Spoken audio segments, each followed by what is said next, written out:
This is Al Jazeera.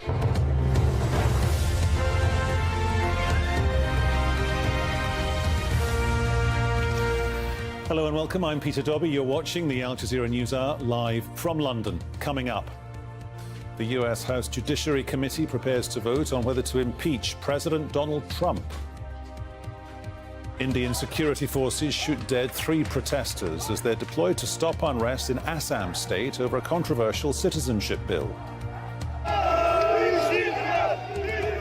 Voting wraps up in Algeria after a day of mass protests against an election where all 5 candidates have links to the ousted president.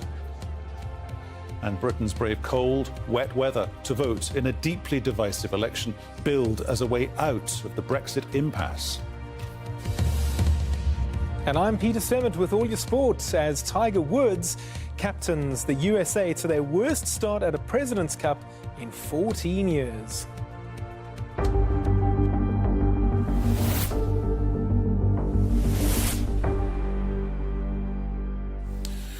OK, let's get going. The US House of Representatives is moving closer to impeaching the US President Donald Trump as the Judiciary Committee holds its final debate. House Democrats are leading efforts to formally charge the president with abuse of power and obstruction of Congress.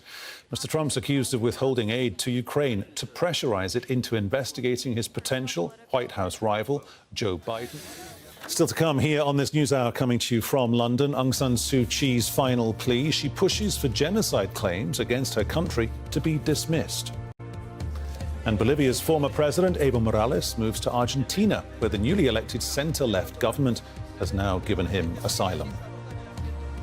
Also ahead, could Formula One's Lewis Hamilton end up in a Ferrari? Peter has more in the sports news in about 30 minutes.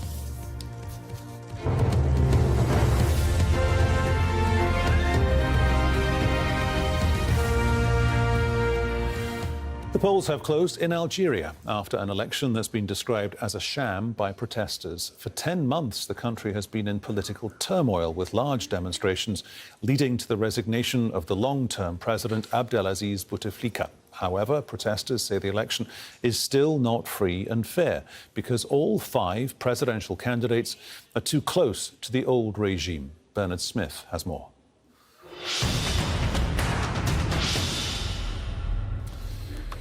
In less than an hour, the polls are due to close in the UK's general election, where much of the debate has been dominated, of course, by Brexit. Cold, wet and windy weather failed to deter voters turning out for what's been described as the most important election in a generation. Neave Barker reports from London. On a dismal December day, democracy is in action. Years of Brexit deadlock has brought British voters back to the ballot box for the 3rd general election in 5 years. Leaving a polling station in London, Conservative leader Boris Johnson and one of his closest aides. Johnson called the election to try and secure a parliamentary majority so he can press ahead with Brexit unopposed. In North London, a thumbs up from the opposition Labour leader Jeremy Corbyn after he voted. You all got your pictures, you all right? The party fought this election on the future of public services, including the country's esteemed National Health Service. In Scotland, the nationalist SNP leader Nicola Sturgeon was feeling upbeat. Her party's main goal is to block Boris Johnson's Brexit. An ambition shared by the Liberal Democrat leader Jo Swinson. The party's defining policy is to remain firmly in the EU. It's 96 years since Britain last held an election in December. And voters up and down the country are out braving hostile weather to cast their ballots. They're choosing 650 MPs to represent them, politicians who will decide Britain's future either in or out of the European Union. It's expected to be a close race. In several London constituencies, large queues were seen outside polling stations. This is Putney in South London, where a line of voters snaked down the street. Everyone is very confused, everyone is deeply divided, and families and friends and people are riven in a way I don't think I have seen before in elections in my adult life. I think it's very tense. People are very upset on all sides of the argument. Polls close at 10 p.m. GMT. Exit polls will be published straight away, with the first official results known a few hours later. Neave Barker, Al Jazeera, London. OK, let's bring in my colleague Andrew Simmons, joining us live here on the Newshour from Westminster. Andrew, good evening. How big's the turnout been, do we think? Well, no official figures yet, but it looks from what we're hearing that there's been a large turnout, certainly in the southeast of England, in London in particular, large queues forming in the morning and indeed later in the day. Also elsewhere in the country, despite this extraordinary, awful midwinter weather and the dark hours with such little daylight at this time of year, despite that, people have been turning out. People complaining of delays in London of up to half an hour. That's absolutely nothing compared with some countries and their elections, but that is the situation in the capital. And it has to be said also with the mood of the electorate, something that you saw in Neave's report, those remarks made, a real sense of the enormity of this election. It isn't just about party politics, the loyalty to different parties. It's about decisions on Brexit. In Scotland, it's not just Brexit, it's also, if the result goes one way, then it could mean Scotland becoming independent eventually in another referendum. Then all the issues in Northern Ireland as well. So it is not possible to get into the nitty detail because of the law in the UK in this last day, in the polling day. But it has to be said that all the party leaders right now have sent out Twitter messages to people to get out there and vote. There's a feeling that this is really much tighter than some people expected. So less than an hour now before the polling, in fact, way less than an hour, 40 minutes, should I say, before those polling stations close. So 10 p.m., 22 hours GMT. Andrew, what's the timeline of events when those polls finally close? Well, straight away you will get, and you will be reporting on straight away, the exit polls. They're known to be reliable in the UK, certainly over previous elections. However, there have been occasions when things have gone wrong. 2015 and back in 1992, on those occasions, the exit polls predicted a hung parliament, which is a possibility in this case. Those predictions of a hung parliament were wrong on both occasions, those two dates. The Conservative Party actually got a majority in those years, 1992 and 2015. In this case, after that exit poll, we will see about an hour later the traditional race to get the first results in. That'll be up in the northeast of England, and then on from there. It won't be until about 1 a.m. when you'll get a feel for which way things are going, the swing, the vote, whether it's going in Johnson's favour or going against him, and also around that time, 1:30, the target seats, as they're known, that the Conservative Party is pushing for, trying to take away seats from Labour. You'll get a feel for it really midway through the night, and by dawn you probably will know the winner, or whether or not the UK is facing a hung parliament, and whether or not the whole plan for Brexit does not go through. So that is probably going to be the timeline.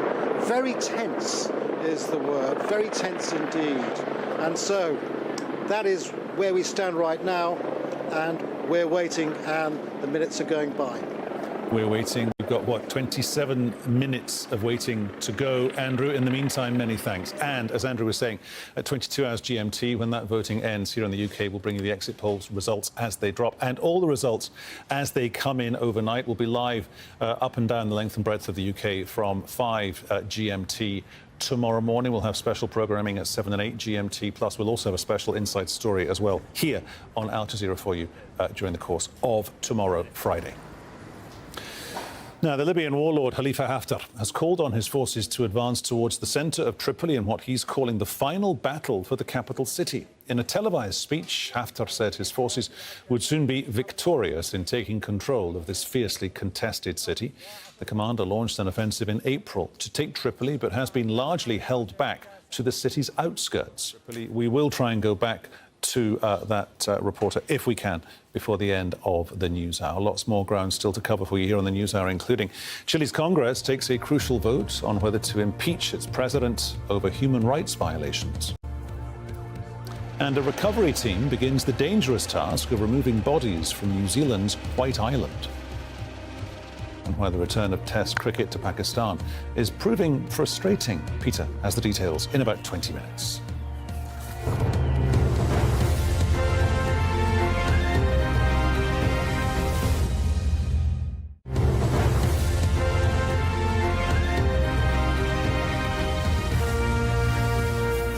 Welcome back. A reminder of the top stories so far here on the Newshour. The US House Judiciary Committee is holding its final debate on articles of impeachment against the US President Donald Trump.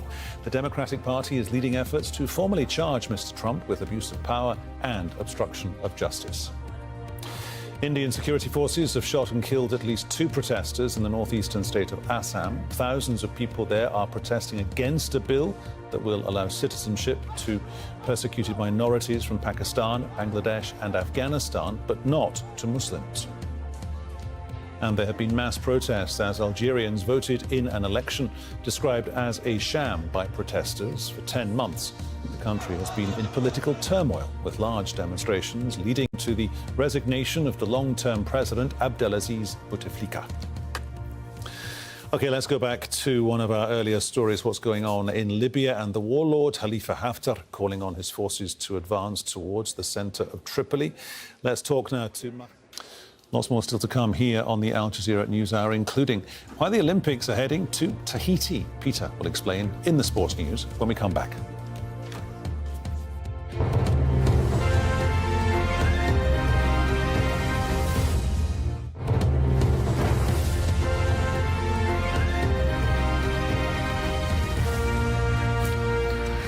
Time for your sports news. To Doha and Peter. Peter, thank you very much. For the first time in 14 years, the international team leads golf's President's Cup after day one. Tiger Woods provided the only relief for his US team at Royal Melbourne in Australia. Woods, who's a playing captain this year, teamed up. And that's where we'll leave the sport for now. More again later, Peter. Peter, thanks very much. We'll talk to you later on, I'm sure. Of course, we are just about to get the exit polls as all the voting booths up and down the UK are closing their doors. They're applying the bolts. They're putting the shutters down. We are, about 4 minutes away from getting those crucial exit polls. As we're waiting for those polls, let's talk to one of our correspondents following this Brexit general election here in the UK, Andrew Simmons. So, Andrew, just walk us through what the process should be in the next, literally 5 minutes or so. Well, yes, you'll get that exit poll that will project a result.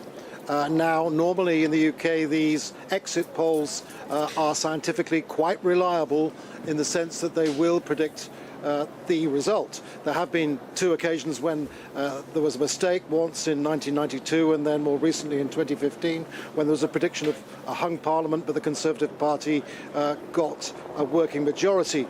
In this case, there has been a lot of speculation about a lead for the Conservatives, but it can't be really analysed right now because we're still under the restrictions of the election law, which might influence voters at a very late stage.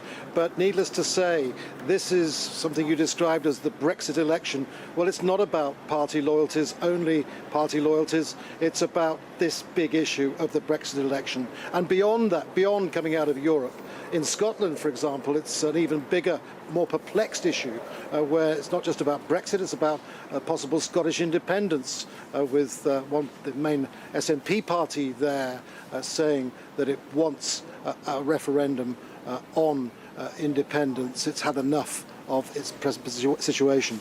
Needless to say, I can't go further on that, but also you have another aspect, and that's Northern Ireland, which is deeply...